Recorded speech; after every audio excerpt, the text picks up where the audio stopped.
Hey guys, welcome to taste of Kakinada. ఈరోజు vegetables అన్నీ కలిపి వెజ్ బిర్యానీ అయితే తయారు చేయబోతున్నాను. చాలా టేస్టీగా ఉంటుంది, తక్కువ ప్రాసెస్తోనే అయిపోతుంది. ఫస్ట్ ఒక బాండి పెట్టుకుని అందులోకి కొంచెమంతా ఆయిల్ని వేసుకోవాలి. ఆయిల్ హీట్ అయిన తర్వాత బిర్యానీకి కావాల్సిన మసాలా అంతా కూడా వేసుకోవాలి. దాల్చిన చెక్క, యాలక్కాయ, లవంగాలు, అలాగే స్టార్ పువ్వు కూడా వేస్తున్నాను. మీకు బిర్యానీ ఆకు ఉంటే వేసుకోండి. ఒకసారి అవన్నీ కూడా బాగా ఫ్రై అయిపోయిన తర్వాత మనం కట్ చేసుకున్న వెజిటేబుల్స్, అదే పొటాటోస్, ఇంకా టమాటో, చిల్లీస్, ఆనియన్స్, క్యారెట్స్, ఇవన్నీ కూడా చిన్న ముక్కలుగా కట్ చేసుకుని ఇలా వేసుకుని ఫ్రై చేసుకోవాలి. ఇలా ఈ అన్ని వెజిటేబుల్స్ కూడా బాగా కుక్ అయ్యేంత వరకు కూడా ఫ్రై చేసుకోవాలి. ఇలా కొంచెం కుక్ అయిన తర్వాత అందులోకి కొత్తిమీర, అలాగే పుదీనాను కూడా వేసుకుని ఒకసారి బాగా కలుపుకోవాలి.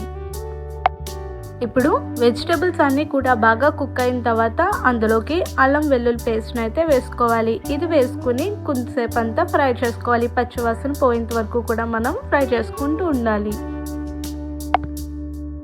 ఇప్పుడు అల్లం వెల్లుల్లి పేస్ట్ కూడా బాగా ఫ్రై అయిపోయిన తర్వాత అందులోకి మీ రుచికి సరిపడినంత ఉప్పు కూడా వేసుకుని ఒకసారి బాగా కలుపుకోవాలి. ఇందులో మనం ఎటువంటి కారం కూడా యూస్ చేయము. అంతా కూడా మనకి ఘాటు అనేది పచ్చిమిర్చి అలాగే వేసిన మసాలా దినుసుల నుంచి అయితే వస్తుంది. ఇప్పుడు అందులోకి కొంచెం అంతా కసూరి మేతిని కూడా వేసుకుని ఒకసారి బాగా కలుపుకోవాలి.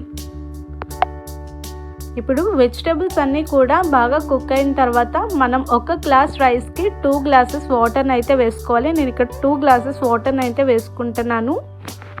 ఇప్పుడు అదంతా కూడా బాగా కలుపుకొని మీ రుచికి సాల్ట్ సరిపోయిందా లేదో చూసుకోండి. ఇప్పుడు ఒకవేళ తక్కువ అయితే ఇప్పుడే సాల్ట్ వేసుకుని అడ్జస్ట్ చేసుకోండి.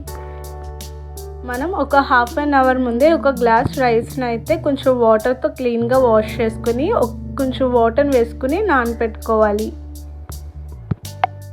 మనకి వాటర్ అనేది బాగా మరిగిపోయిన తర్వాత నానబెట్టుకున్న రైస్ని కూడా వేసుకొని ఒకసారి బాగా కలుపుకోవాలి. రైస్ వేసిన తర్వాత సిమ్లో కాసేపు పెట్టుకుని కొంచెం అంత రైస్ కుక్ అయిన తర్వాత సిమ్ కన్నా లోలో పెట్టుకుని కుక్ చేసుకోవాలి. ఇది మనకి ఒక 10 to 15 మినిట్స్ లోపే కుక్ అయిపోతుంది. చాలా సింపుల్గా అయితే అయిపోతుంది. ప్రాసెస్ అంతా కూడా మీరు ఒకసారి కూడా మీ ఇంటి దగ్గర ట్రై చేయండి.